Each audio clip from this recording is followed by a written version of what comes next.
amazing day. Welcome back to my channel. It's an amazing day. Welcome back to my channel. And if you're new here, welcome.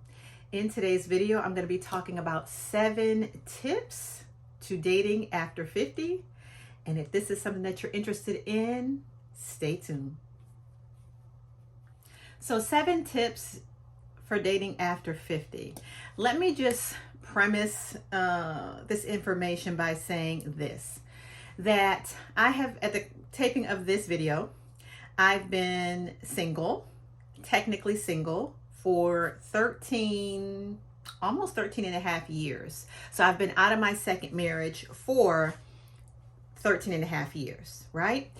I did not enter into the dating scene until 2.5 years after my split from my second marriage. Okay, because I'm going to come back to all of this.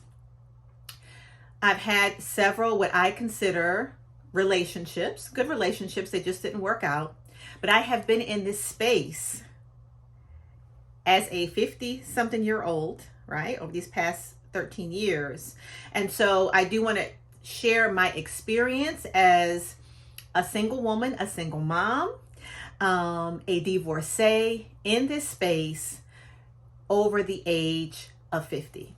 Now, many of us have gotten to this space of being over 50 and perhaps single and in a dating space for a variety of reasons, right? So some of these tips may pertain to you and some of them may not, right? So for me, I sort of graduated into 50 in dating, right? Because I came out of my second marriage in my early 40s. I'm going to speak to the 50s specifically because I will say in the past 5 years has been the most significant in terms of what I've learned, what I've evaluated in this space as a single over the age of 50. Now, as an individual over 50, you know, we have had a lot of life experiences. We have a lot of wisdom. But at the same time, I feel like as we know a lot, experienced a lot, or have experienced things through others, right? We've seen some things, that there's also a lot we don't know, right? So it's an interesting dichotomy of aging, if you will. So I want to say this, is that oftentimes because we can be in this space of knowing it all, right? We may think we have all the answers. And so point number 1, tip number 1 is that we need to do some deep diving and we need to self-evaluate. So what do I mean when I say self-evaluate? Listen, what do you really want out of dating in this season of your life? This is very important to determine. And I think oftentimes, we just may be out here dating, we're meeting people and it's not working out, or we have, pseudo relationships and they're not working out. But I want to just challenge you to make sure that you're doing self-evaluation. Do you really know why you are dating? Are you dating for companionship only? Are you looking to get married? Are you looking for fun? What is your reason for being out here dating? Important part of self-evaluation is, what did your last relationship look like? Right? So if you're in this space, perhaps out of a long-term relationship, whether it was a marriage or not, right? We know that people have different seasons of relationships and marriage and all that.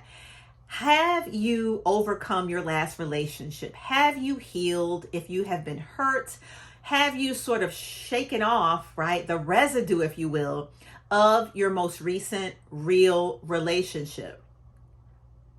This is very important. And then with that question, how do you know? Right? How do you know you have no residue? What have you done to evaluate yourself for a season of dating? Right? Especially if you're looking for a future, long-term relationship or marriage, right? Because there has to be some sort of measure or metric to evaluating yourself. And oftentimes we overlook this at this season of our life. For those of you who have been married before and you're interested in remarrying at some point, or you have a desire for a long-term relationship. One of the things I just discussed in a recent podcast that I recorded and talked about gray divorce, right? One of the interesting concepts of people who remarry is that the remarriages have an increased rate of divorce. And one of the studies show is because we don't evaluate. We don't fully recover from previous relationships. We end up rebounding into other relationships to feel validated, to see if we sort of still got it, but we're really not doing the intricate work on ourselves. And oftentimes, even if we've come out of relationship or marriage where there was like abuse or addiction or infidelity, we look at those major causes, but we still don't evaluate other parts of the relationship of where we could have contributed to the breakdown of the relationship. So this self-evaluation piece is really, really vital for us over 50 because we have a longer history. We have a longer history of perhaps marriages, long-term relationships, or really just stuff in our lives that we need to evaluate. And if we want to be fair to the next person, or we want to be the best version of ourselves so that we can attract a healthy relationship, this first tip is critical. Number 2 is you have to determine what's most important to you, right? And one of the things that I have found in this season of my life, the things that were important to me in my 20s, 30s, and 40s, yeah, even my 40s, is very different now that I'm in my mid 50s. Very different. So it's important for us to determine what's most important, right? Now, here's the thing. A lot of times we make these lists of the things we want in a mate, and there's nothing wrong with that. But we have to determine 2 specific areas of what's important. 2 areas are standards and preferences. Oftentimes we talk mostly about preferences, what we want appearances to look like, perhaps jobs, things that a person is interested in. Those are preferences, how tall, how short, So preferences can include a lot of outer or superficial things, right? The aesthetics of a person, maybe their type of career or job profession, their income, a lot of superficial things, hobbies perhaps.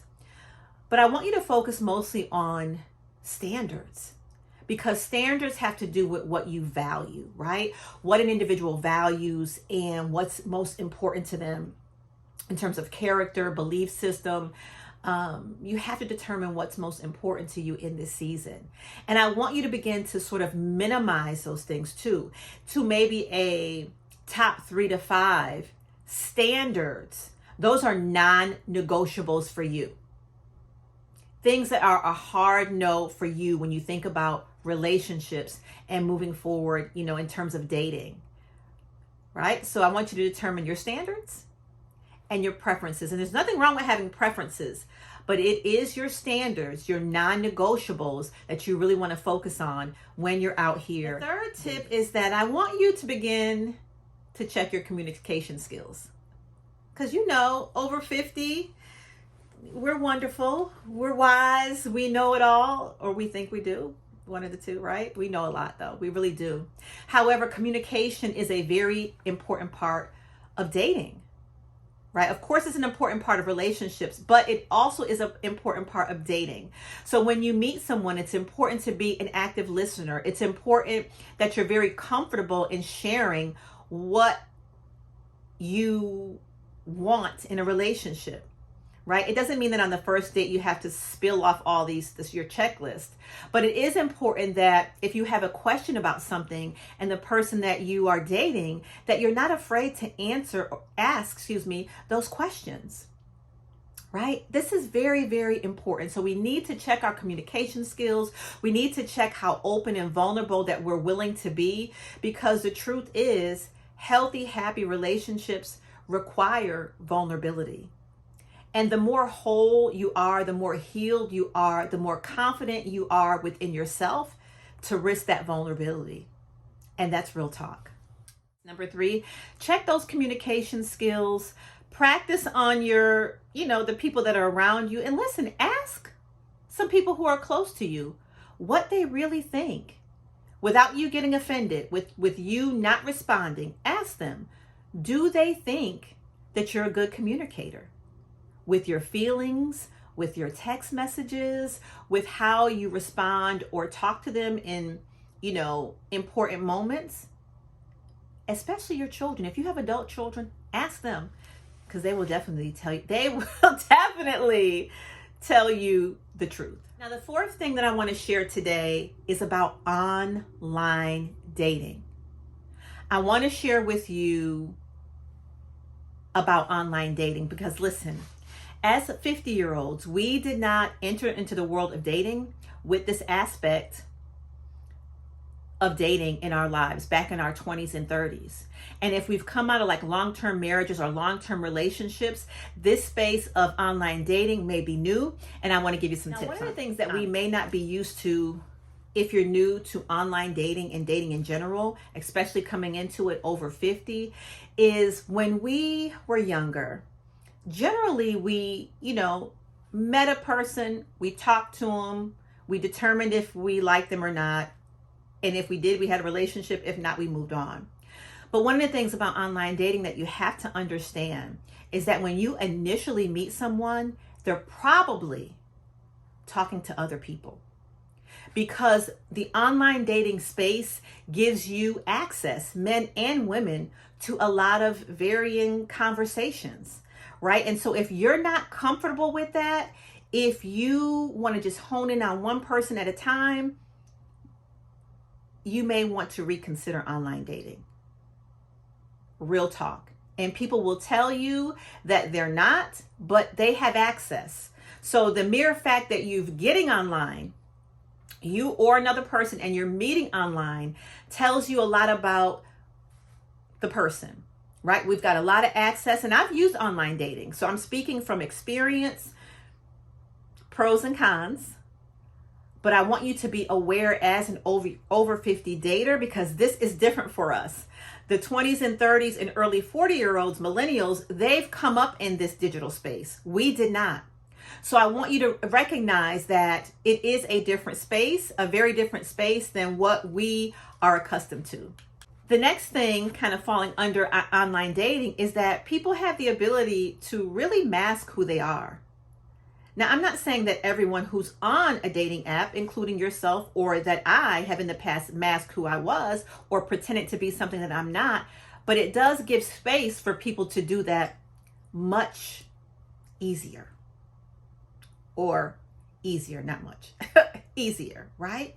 And so you have to be aware of this, which means, in my opinion, you have to do a lot more research, more questioning, take your time in getting to know this person, because you don't know this person. And what happens is, when we meet people in general in our locality, if you will, a lot of times we may be able to connect them with a person, or someone knows that person, or we can validate their character a little bit more, which can be much more difficult if you're meeting someone online, especially if they're not in your local area. So you want to be mindful, especially for women, from a safety perspective, that these are some of the nuances, if you will, or nuances of online dating. Now, with that being said, there are some caveats to online dating, right? You get to meet more people in a short period of time, right? You have access to more people in a short period of time. So that can be a caveat, right? But I just want you to be aware at this season, over 50, of some of those nuances and caveats of online dating. And then the last part of online dating, which is point number 4, is that be safe.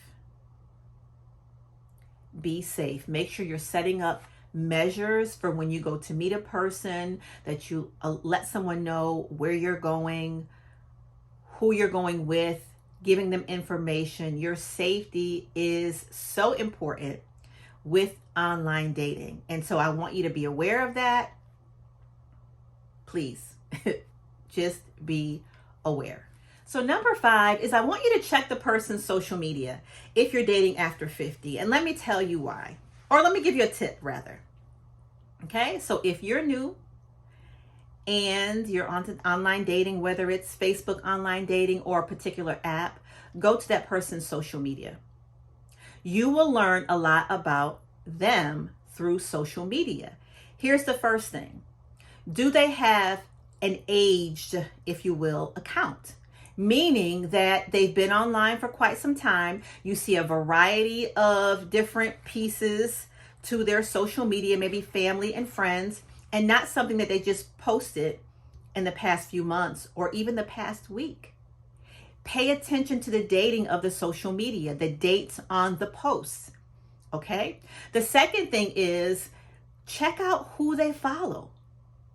Okay? If you're meeting a man or a woman who has a bunch of men or are only following women, that tells you a little bit about them. Is this a real social media profile? Is it a social media profile that they're using only to meet women or only to meet men? And what is the depth of that social media profile? This gives you insight about this individual. Here's an example. I'm a somewhat of a public figure. I'm an author, I'm a divorce coach. I've been around on social media for over 8 years, right? Platforms, podcasts, all those different things. My social media is public. But when you go on my personal page, you'll see a lot about me, what I do, who my friends are. You'll see a few family pictures. It's going to tell you about me, even without you knowing about me. But if you're only going on a person's social media page and all you're seeing is pictures and poses, you fill in the rest. We've got to use some wisdom. If it looks like a duck, sounds like a duck, and quacks like a duck, it probably is,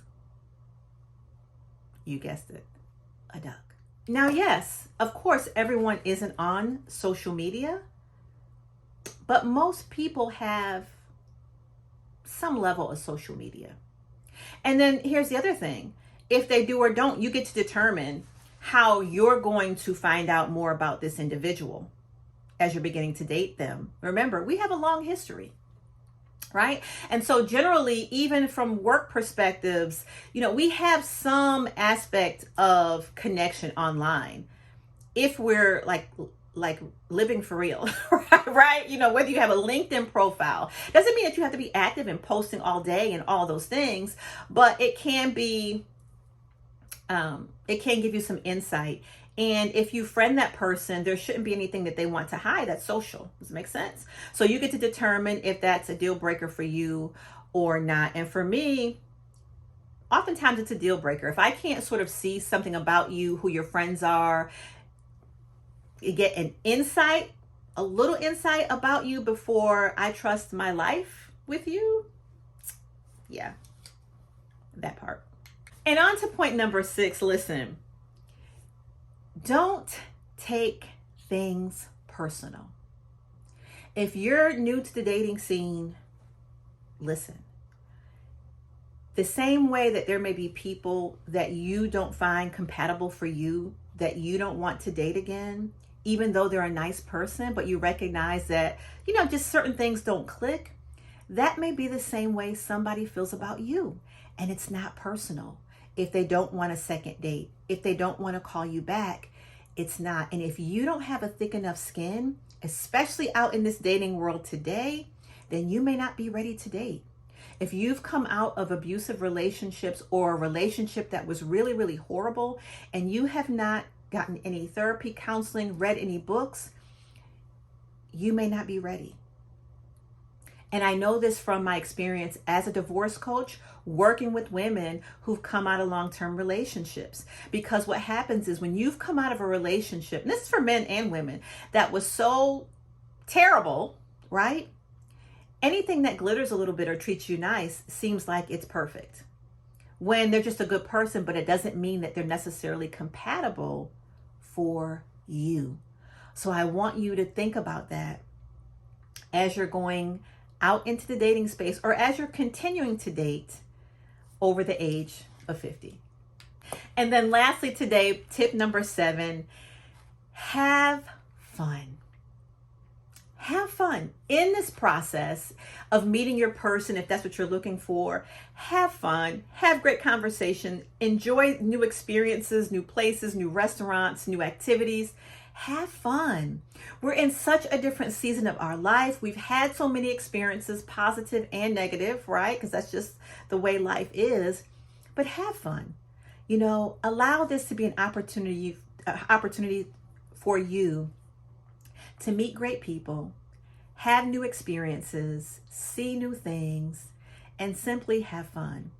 We deserve that in this season of our life, and I want to encourage it. Step out of your comfort zone as you're dating in this space of being over the age of 50. So another thing that I do want you to consider when you're thinking about dating is, listen, you're not going to meet someone if you're not getting out, right? Get out of your comfort zone, get out of your home and do things that you enjoy, whether it's festivals, whether it's, hobbies, activities, clubs, the gym, church functions. Get out and about.